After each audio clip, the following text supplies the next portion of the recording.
Kita sering banget kan ya dengar istilah kecerdasan emosional atau EQ. Tapi apa sih artinya kalau dipraktikkan sehari-hari? Intinya EQ itu kemampuan kita untuk ngerti dan ngelola emosi, baik emosi diri sendiri maupun orang lain.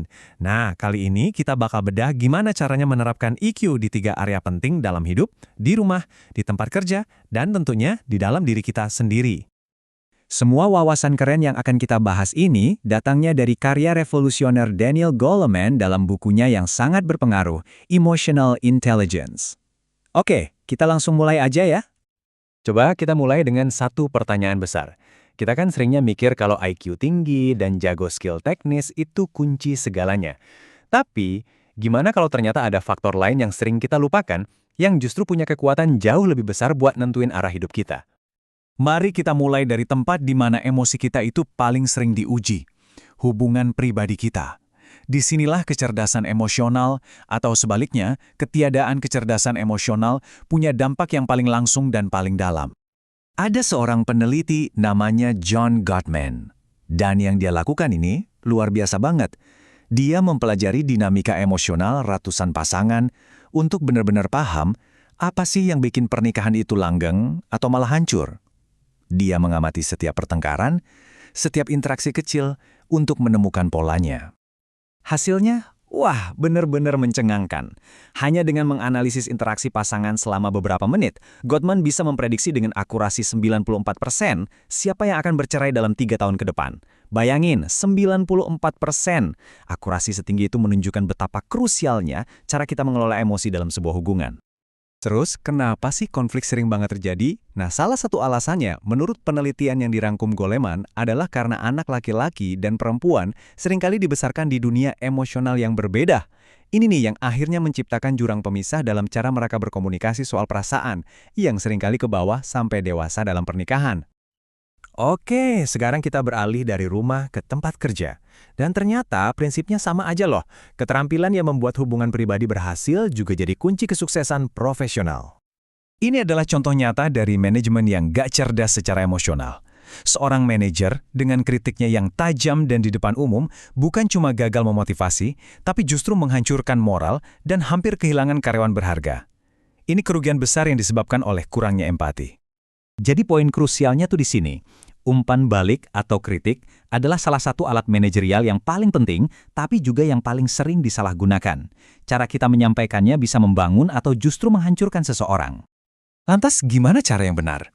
Goleman menguraikan kritik yang cerdas secara emosional.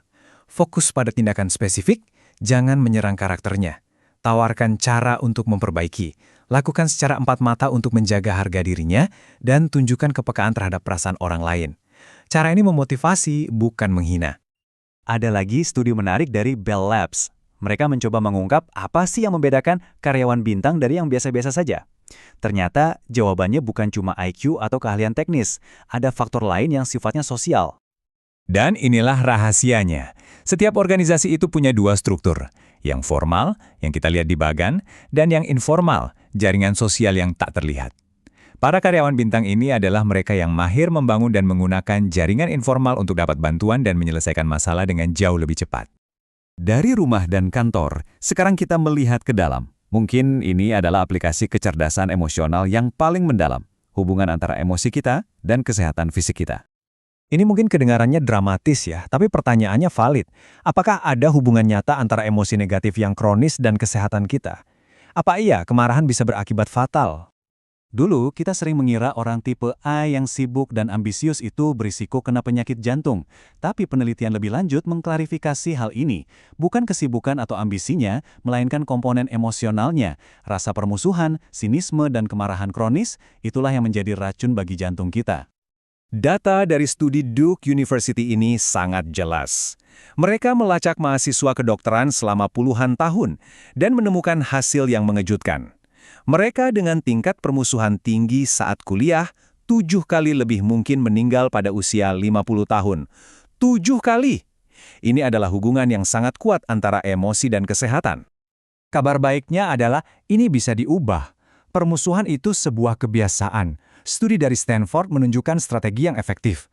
Sadari pikiran negatif Anda, hentikan, ganti dengan yang lebih rasional, dan yang terpenting, latih empati. Empati adalah penawar kemarahan. Jadi setelah melihat semua ini, kita sampai pada kesimpulan utamanya. Kecerdasan emosional bukanlah keterampilan lunak yang sekedar pelengkap. Bukan. Ini adalah kemampuan dasar, sebuah meta kemampuan yang memperkuat semua keterampilan lain yang kita miliki, termasuk kecerdasan intelektual kita. Dan sebagai penutup, mari kita renungkan ini. Setelah melihat dampaknya di berbagai bidang, coba tanyakan pada diri Anda, di mana Anda paling membutuhkan kecerdasan emosional saat ini. Memahami ini adalah langkah pertama untuk benar-benar mulai menerapkannya.